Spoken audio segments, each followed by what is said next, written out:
வருஷத்துல மேசராசி என்பர்கள் என்ன தெய்வத்தை கும்பிடலாம், என்ன தானம் கொடுக்கலாம், செய்ய மாட்டோம் நல்லது செய்ய மாட்டோம் ஒதுக்கக்கூடிய திதி பிரதம திதிலாங்க இந்த வருஷமே பிறக்குது. ஆங்கில புத்தாண்டு என்ன நடக்க போகுது? பிறக்கிறது ராகுக்கு தோஷத்துல தானே வருஷமே பிறக்குது. கன்னி லக்கணம் 7 ராகு, ஜென்மத்தில் கேது. ஜோதிமணி சேனியர்களுக்கு வணக்கம். ஆங்கில புத்தாண்டின் பலன் மேசராசிக்கு எப்படி இருக்கும்? மேசராசி அன்பர்கள் அந்த ஆண்டு முதல் நாள் என்ன தானம் கொடுத்தால் அந்த ஆண்டு முழுவதும் அவர்களுக்கு நற்பலன் நடக்கும்? எந்த தெய்வத்தை முதலில் வழிபட்டால் நினைத்த காரியங்கள் எல்லாம் சித்தியாகும் அப்படிங்கிறத நம்ம பார்க்கலாம். அதுக்கு முன்பாக இந்த வருஷம் எப்படி பிறந்திருக்கிறது, எந்த லக்கணத்தில் பிறந்திருக்கு, எந்த நட்சத்திரம் இருக்கு, எப்படி யோகங்கள் இருக்கு அந்த வருடம் அப்படிங்கிற ஒரு முறை நம்ம பார்த்துடலாம். அதாவது ஆங்கில புத்தாண்டு 2025. இந்த 2025 புதன்கிழமை தான் நமக்கு ஆங்கில புத்தாண்டு பிறக்கிறது. அதாவது நள்ளிரவு 12 மணி 1 நிமிடம் AM கணக்கில் நான் போட்டிருக்கேன். 12 மணி 1 நிமிடம் AM கணக்கில் போட்டிருக்கேன். 1/1/2025 சரிங்களா? இப்போ அன்னைக்கு நீங்கள் பார்த்தீங்க அப்படின்னா லக்கணம் கன்னி லக்கணம். கன்னி லக்கணம் விசேஷமான லக்கணம் தான். புத பகவான் உச்சம் பெறக்கூடிய லக்கணம். ராசி நீங்க பார்த்தீங்க அப்படின்னா தனுசு ராசி.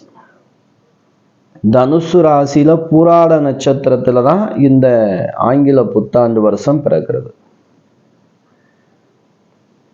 சூரியனும் சந்திரனும் இணைந்திருக்கக்கூடிய, அதாவது அமாவாசை முடிஞ்சு மறுநாள், அதாவது பிரதம திதி. அந்த பிரதம திதி அப்படின்னு சொன்னாலே நம்ம எந்த ஒரு சுபகாரியமும் நம்ம செய்ய மாட்டோம் இல்லையா? அப்படிப்பட்ட ஒரு திதியில தான் வருஷம் பிறக்கிறது. இந்த வருஷம் என்ன சொல்லுது அப்படின்னா, ஆன்மீக சேவை ரொம்ப ரொம்ப முக்கியம். தெய்வ வழிபாட்டில் ரொம்ப ரொம்ப ஆர்வத்தை நீங்க செலுத்தணும். கடவுள் தான் நம்மளை கைப்பிடிச்சு காப்பாற்றணும் அப்படின்னு கூட நம்ம சொல்லலாம். தெய்வ வழிபாட்டில் இருப்பவர்களுக்கு இந்த ஆண்டு மிக சிறப்பான ஆண்டாக அமையும். இந்த அதாவது லக்கணம் கன்னி லக்கணம், லக்கணம் வாங்கின நட்சத்திரம் அஸ்த நட்சத்திரம். சந்திர பகவானுடைய நட்சத்திரத்துல தான், அதாவது லக்கணம் கன்னி லக்கணத்துல வருஷம் பிறக்கிறது. அந்த கன்னி லக்கணம் வாங்கின நட்சத்திரம் அஸ்தம். அப்ப சந்திர பகவானுடைய அந்த லக்கண சாரத்தில் வருடம் பிறக்கிறது. நீங்க பார்த்தீங்க அப்படின்னா லக்கணத்திலேயே கேது பகவான் இருக்கார். இங்கதான் நம்ம கொஞ்சம் யோசிக்கணும். லக்கணத்துல கேது பகவானும் 7ஆம் இடத்துல ராகு பகவானும் இருக்கிறது. இந்த வருஷமே ராகு கேது தோஷத்துல தான் வருஷம் பிறக்குது.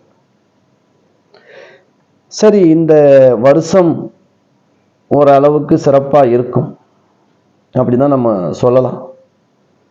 என்ன செய்யலாம்? வருஷம் பிறந்துட்டு போகுது. இப்போ நம்ம தமிழர்களை பொறுத்த வரைக்கும் ஆங்கில புத்தாண்டு பலன் பெரும்பாலுமே தவிர்ப்பது உத்தமம்தான். இருந்தாலும் எந்த ஒரு நாள் நம்ம சந்தோஷமா எடுத்துக்கிட்டாலும் அந்த நாள் ஒரு சிறப்பாக சந்தோஷமா அமைச்சு கொடுக்கறதானே. அதனால நம்ம சந்தோஷமா எடுத்துக்கிறதுக்கு எந்த நாளை வேணுமா நம்ம எடுத்துக்கலாம். ஒரு நாள் நம்ம தீபாவளி, பொங்கல், இது மாதிரி ஏதாவது விசேஷம் வரும்போது ஆங்கில புத்தாண்டு அன்னைக்கு நம்ம புது உடை அணிஞ்சு அன்னைக்கு தெய்வங்களை வழிபட்டு நமக்கு நம்பிக்கையோடு நல்லது நடக்குதுன்னு அப்படின்னு நினைச்சிட்டு இருக்கோம். நடந்துகிட்டு தான் இருக்கு.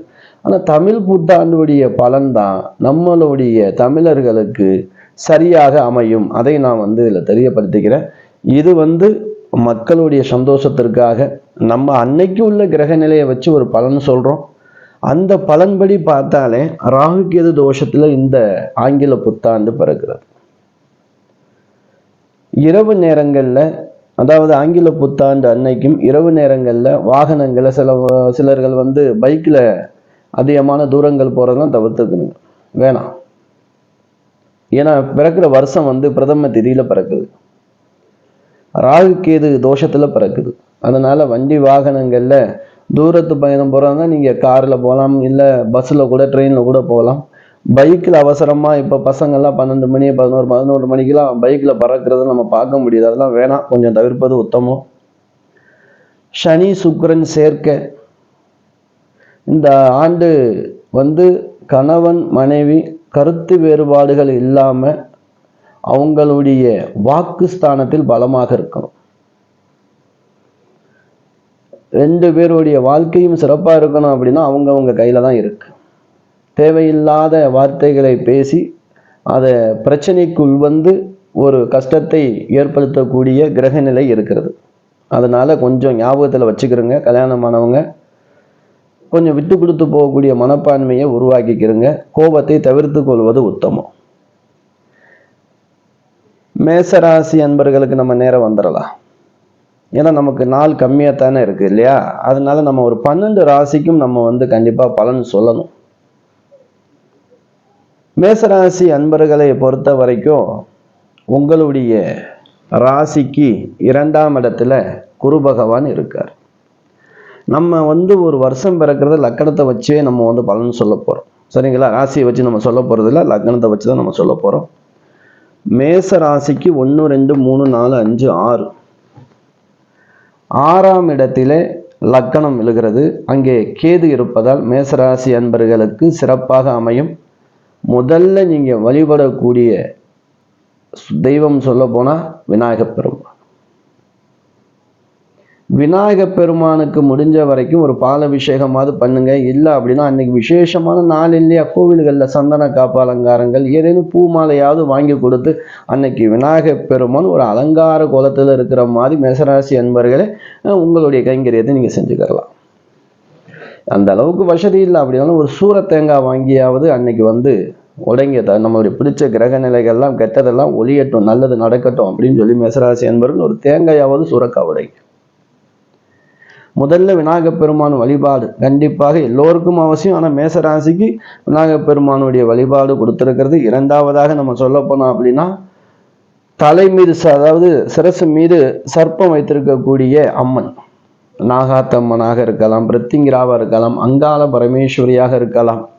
அப்படி சர்ப்பத்தோடு இருக்கக்கூடிய ஒரு அம்மன் தேவதையை நீங்கள் வழிபடுவது ரொம்ப சிறப்பு. அன்னைக்கு ஒரு குங்குமர்ச்சனை பண்ணிக்கிறேன். மேசராசி அன்பர்களுக்கு காரியம் சித்தியாகும். மேசராசி என்பர்கள் கொஞ்சம் ஜாக்கிரதையாக மட்டும்தான் இருக்கணும். எதில் ஜாக்கிரதையாக இருக்கணும்? உடல் தனக்கு தானே சூனியம் வச்சுக்கிறக்கூடிய காலகட்டமாக தான் இருக்கு. மேசராசி அன்பர்களுக்கு ஏற்கனவே 7 சனி ஆரம்பிக்க போது நல்ல சனியாக தான் இருக்கும். நான் அதுக்கு ஒரு வீடியோவை நான் போட்டிருக்கேன். இருந்தாலும் இந்த ஆங்கில புத்தாண்டில் பார்த்தீங்க அப்படின்னா உங்களுடைய ராசிக்கு லக்கணம் 6ஆம் இட லக்கணமாக வருது. உணவு முறையில் ரொம்ப கவனமாக இருக்கணும். கையில் காசு அதிகமாக புழக்கங்கள் இருக்கும். அதனால நம்ம கண்டதை வெளியில் சாப்பிட்லாம் அப்படின்னு சொல்லிட்டு கண்ட நேரத்துக்கு ரெஸ்ட் இல்லாமல் நம்ம அதிகமாக உடல் ரெஸ்ட்டு நமக்கு தேவை. கண்டது சாப்பிட்டோம் அப்படின்னா தேவையில்லாத பிரச்சனைகள் ஏதேனும் வரும். அளவோடு உணவு எடுத்துக்கொண்டு நல்ல உறக்கத்தையும் அதே போல் உடல் பயிற்சி கண்டிப்பாக இந்த ஆண்டு உங்களுக்கு தேவை. ஏன்னா உடல் மீது முழுக்க முழுக்க நீங்கள் கவனம் செலுத்தணும். ஒரு சின்ன விஷயமா இருந்தாலும் ஒரு இருமல் 2 நாள் 1 நாள் இருக்கு, அசால்ட்டாக ஒரு மருத்துவரை போய் பாருங்க. ஆரம்பத்திலேயே சரி செய்து கொள்வது அதாவது புத்திசாலித்தனம். மேசராசி அன்பர்களுக்கு ஒரு குணம் இருக்கு, பார்த்துக்கிறலாம் அப்படின்னு. நீங்க பார்த்துக்கலாம் இந்த வருஷம் பார்த்துக்கிற முடியாது. உடனே நீங்க என்ன ஒரு சின்ன இருமல் ஒரு சின்ன ஜுரமா இருந்தாலும் உடனே போய் மருத்துவரை பார்த்து அதுக்கான மருந்து மாத்திரை நீங்க எடுத்துக்கிறீங்க. பயப்பட தேவையில்லை. கேது நண்பர்கள்ட்ட கொஞ்சம் கவனமாக ஜாக்கிரதையாக, உறவினர்கள்ட்டையும் இருந்தாலும் சரி கொடுக்கல் வாங்கல் விஷயம்ல கொஞ்சம் தெளிவாக இருந்துக்கிறேன். யாருக்கும் ஜாமீன் கையெழுத்து போடாதீங்க. முடிஞ்ச வரைக்கும் நீங்கள் செய்யக்கூடிய தானம் என்ன அப்படின்னா, இருக்கப்பட்டவங்க நம்ம உடைகள் வாங்கலாம், உணவுகள் என்ன வேணுமாலும் சாப்பிடலாம். இந்த ஆசிரமங்கள் இருக்கு இல்லையா, முதியவர்கள் இல்லம், ஊனமுற்றோர்களுடைய ஆசிரமங்கள், சின்ன சின்ன குழந்தைகள் அநாத ஆசிரமங்கள், இந்த மாதிரி உள்ளவங்க என்ன நினைப்பாங்க அப்படின்னா, ஏன்னா முதியவர்கள் தன்னுடைய மகன் மகளோடு இருந்திருப்பாங்க, அவங்க குழந்தையெல்லாம் பெற்றிருப்பாங்க, அவங்க என்னென்ன வருடம் பிறக்கும் போது எப்படி செஞ்சிருப்பாங்க, ஒரு சமயத்தில் இப்படி இருக்கும்போது சூழல் அவங்களுடைய சூழல் இறைவனுக்கு தான் வெளிச்சம். அப்படி அவர்கள் ஒரு முறை நினைத்து பார்ப்பார்கள், நமக்கு இந்த நேரத்தில் எப்படி நம்ம பசங்களை வச்சுருந்தோம், என் பசங்களுக்கு என்ன செஞ்சோம், நம்ம இந்த நிலைமையில இருக்கமே அப்படின்னு நினைச்சிட்டு இருக்கிற ஏங்கிட்டு இருக்கிறவங்களுக்கு உங்களால முடிஞ்ச உணவு வாங்கி கொடுங்க. குழந்தைகளுக்கு அவங்கெல்லாம் ஏங்கிக்கிட்டு இருப்பாங்க. நமக்கு யாராவது சாப்பாடு, நல்ல சாப்பாடு கொடுக்க மாட்டாங்களா? நமக்கு நல்ல ட்ரெஸ் கொடுக்க மாட்டாங்களா? அதை பார்த்த உடனே அவங்களுக்கு அவ்வளோ சந்தோஷமா இருக்கும்.